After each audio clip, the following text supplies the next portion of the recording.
विधानसभा चुनाव में कुछ ही दिन बचे हैं और आप लोगों के बीच में जैसे हम आए हैं ऐसी भाजपा, कांग्रेस, आम आदमी पार्टी जैसी पार्टियां आप लोगों के बीच में आएंगी। परंतु साथियों, आपको इस बारी वोट किसी के दिए वादे पे नहीं, बट उनके करे हुए काम के ऊपर सवाल कर समझकर वोट डालने का काम करना है।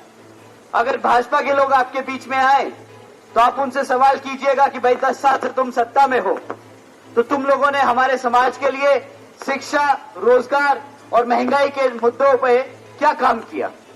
अगर वो बोले हमने शिक्षा में बच्चों के लिए पढ़ाई लिखाई का काम किया, तो आप सवाल कर सकते हैं कि भाजपा ने पिछले 10 सालों में यहां पे 5000 से ज्यादा प्राइमरी स्कूल बंद करने के काम किए। भाजपा के सरकार में चलते हुए सीनियर स्कूल्स में, सीनियर सेकेंडरी स्कूल में आज 2000 से ज्यादा स्कूल हैं जहां पे प्रिंसिपल्स और पढ़ाने के लिए टीचर नहीं। 2017 से हमारे एससी, एसटी, ओबीसी समाज के साथियों, बच्चों के लिए जो स्कॉलरशिप का पैसा होता है सरकार से मिलता है, वो इस भाजपा की सरकार ने रोक के रखा है। तो अब आप ही बताइए, क्या ये सरकार जो आपके बीच में वोट मांगने आए और बोले कि हमने शिक्षा के लिए कुछ किया, अपने बच्चों को उनको पढ़ाने लिखाने के लिए कुछ किया, तो आपको लगता है कि उनका वोट बनता है? आपको बनता है कि भाजपा को वोट बनता है? क्योंकि वो लोग नहीं चाहते कि आपके बच्चे पढ़ लिख जाए, अपने पैरों पर खड़े हो जाए। अगर हम रोजगार की बात करें तो हर घर में पढ़े लिखे युवा, पढ़े लिखे बच्चियां बैठी हैं, परंतु उनके पास नौकरियां नहीं जहां वो जाके काम करके 2 पैसे अपने परिवार के लिए कमा लें। 40% युवा हरियाणा का आज की डेट में बेरोजगार घूम रहा है। ऐसा नहीं कि भाजपा के पास सरकारी नौकरियां नहीं देने के लिए, भाजपा के पास 2 लाख से ज्यादा सरकारी पद खाली पड़े हैं, परंतु इन लोगों ने आज तक एक बार भी ये पहल नहीं करी कि वो 2 लाख पद भर दें और हमारे युवाओं को, हमारे बच्चों को रोजगार दे दें।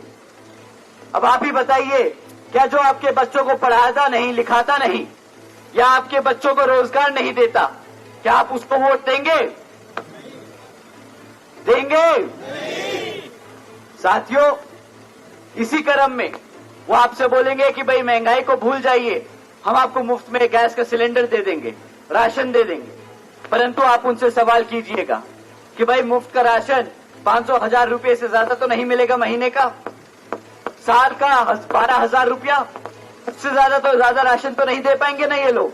परंतु अगर आपके घर से एक भी बच्चा सरकारी नौकरी पा ले तो कम से कम महीने का 25 से 30,000 रुपया तो कमाएगा, तो साल का 2.5 लाख रुपया बनता है।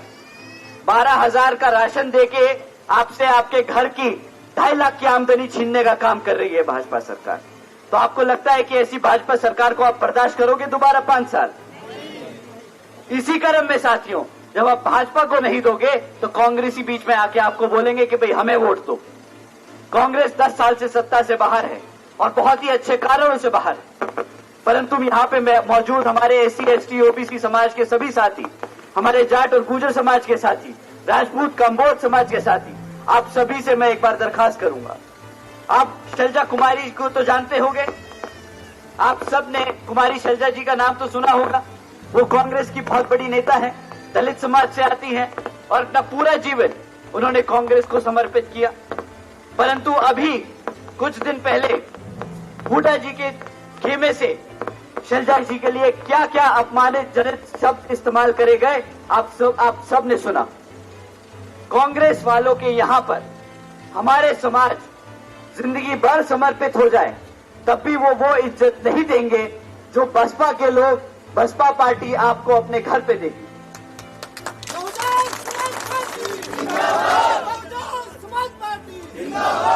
कांग्रेस वाले बोलते हैं कि हम आरक्षण बचाएंगे, संविधान बचाएंगे।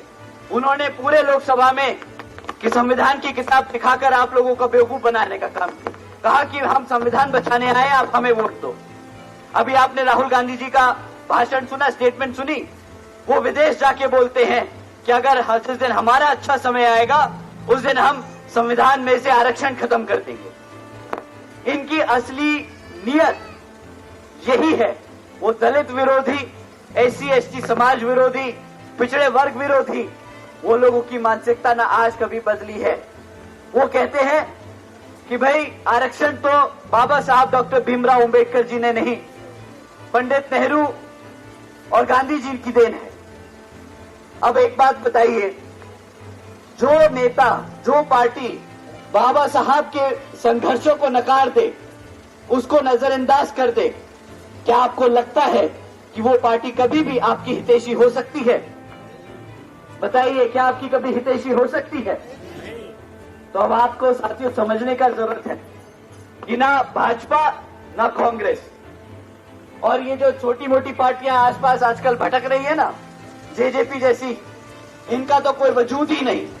पिछले विधानसभा में आप लोगों को विश्वास दिलाया कि आपके हकों के लिए लड़ेंगे, बाद में आप ही के वोटों का सौदा कर लिया भाजपा से और सरकार में रहे 5 साल। उन्होंने जब किसान आंदोलन हुआ तब भी आप लोगों के साथ आके खड़े नहीं हुए, हमारे किसान भाइयों को सड़क पे अकेला छोड़ दिया। तो उन लोगों की तो बात ना करें, उन लोगों को तो आप गांवों में भी मत घुसने दीजिएगा, वो लोग आपके गुनहगार हैं, आपके वोटों के गुनहगार। साथियों, बहुजन समाज पार्टी को अगर आप वोट देंगे, यहां से आप ठीकरा साहब को जिताकर विधानसभा भेजेंगे, तो आदरणीय बहन कुमारी मायावती जी ने जिस तरीके से यूपी में 5 साल शासन किया, जिसके तहत आदरणीय बहन जी ने 5-5.5 हजार से ज्यादा प्राइमरी स्कूल बनाए गांव गांव में, 6 से ज्यादा अधिक यूनिवर्सिटी बनाई, 100 से अधिक डिग्री कॉलेजेस बनाए। उन्होंने हमारी बच्चियों को 12वीं तक की शिक्षा मुफ्त में प्राप्त कराई। बहन जी ने 600 करोड़ रुपए से ज्यादा की धनराशि हमारी बच्चियों को पढ़ाने के लिए दी। उन्होंने रातों रात गन्ना खरीदी के दाम दुगने कर दिए थे अपने किसान भाइयों के लिए। इतना ही नहीं, आदरणीय बहन जी ने हमारे सर्व समाज में से सभी समाज के साथियों के लिए कई लाखों की संख्या में रोजगार देने का काम किया था। उनमें से कुछ, जैसे 1 लाख से ज्यादा सदस्यों को सफाई कर्मचारी की भर्ती करी, 2 लाख से अधिक पुलिस फोर्स में भर्ती करी, 30 लाख से अधिक अपर कास्ट समाज के सभी विभिन्न जातियों के साथियों को रोजगार देने का काम किया। इतना ही नहीं, आदरणीय बहन जी ने पूरे यूपी में करीब 50 से ज्यादा अस्पताल खोले। साथियों, आदरणीय बहन जी की नीतियां इस कदर है कि वो चाहते हैं कि आपके बच्चे पढ़ें, आपके बच्चे रोजगार में रहें, उनको नौकरियां मिले, आप लोगों को सुरक्षा मिले, आप लोगों को दर बदर भटकना ना पड़े। आपके साथ अगर कोई अपराध या आपके साथ कोई गलत बात हुई है तो उसके लिए आपको कहीं किसी को अप्रोच ना करना पड़े। आप अपने लोकल थाने में जाएं तो आपकी एफआईआर दर्ज हो और आपको इंसाफ मिले। साथियों, आदरणीय बहन जी ने बहुत काम किए, चाहे वो शिक्षा का क्षेत्र हो, सुरक्षा का क्षेत्र हो, रोजगार का क्षेत्र हो। उन्हीं नीतियों पे यहाँ पर अगर आप ठीकरा साहब को जिताकर विधानसभा में भेजेंगे, उसी तरीके से वो यहाँ पर भी आपके क्षेत्र में काम करने का काम करेंगे। आपके यहाँ पे स्कूल खुलवाएंगे, अस्पताल चिकित्सालय खुलवाएंगे, आपके बच्चों के लिए रोजगार के अपॉर्चुनिटीज क्रिएट करेंगे। आप लोगों को दर बदर इधर उधर भागना नहीं पड़ेगा। लॉ एंड ऑर्डर हमेशा से जैसे आदरणीय बहन जी के शासनकाल में रहता है, उसी तरीके से आपके घर पे तो थानेदार से आदमी खुद आके आपकी एफआईआर दर्ज कराएगा। साथियों, अगर आपको तरक्की के लिए वोट करना है, अगर आपको अपने बच्चों के भविष्य के लिए वोट करना है, एक सम्मानित जिंदगी जीने के लिए वोट करना है, तो आपको यहाँ पर ठीकरा साहब को जिताकर विधानसभा में भेजने का काम करना है। साथियों, आप सभी ने अपना कीमती समय निकाला और आप हम सबको सुनने आए। आप सभी का मैं तहे दिल से धन्यवाद करता हूं। मैं आप लोगों से दरखास्त करूंगा कि आने वाले विधानसभा चुनाव में आप लोग, आपकी जितनी भी रिश्तेदारी है पूरे हरियाणा में, आप सबको बताइए कि इस बारी इनेलो के सामने वाले बटन दबाना है या हाथी चुनाव चिन्ह के सामने वाला बटन दबाना है, और यहाँ पर श्री अभय सिंह चौटाला जी को मुख्यमंत्री बनाना है, और यहाँ से अपनी विधानसभा से ठीकरा साहब को विधानसभा भेजने का काम करना है। आप सबने अपना कीमती समय दिया, आप सभी का मैं तहे दिल से धन्यवाद करता हूँ।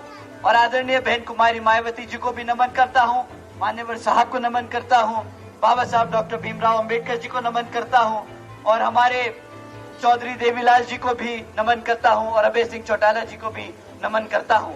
आप सबने अपना कीमती समय दिया, आप सभी का मैं तहे दिल से आभार प्रकट करता हूं। जय भीम, जय भारत। बहुजन समाज पार्टी जिंदाबाद, बहुजन समाज पार्टी जिंदाबाद, बहन कुमारी मारुति जी जिंदाबाद, बहन कुमारी मारुति जी जिंदाबाद, अभय सिंह चौटाला जिंदाबाद, मान्य आकाश आनंद जी जिंदाबाद, मान्य आकाश आनंद जी जिंदाबाद, बहुजन समाज पार्टी जिंदाबाद, इन्ना लोकसभा गठबंधन जिंदाबाद, इन्ना लोकसभा गठबंधन जिंदाबाद। धन्यवाद साथियों।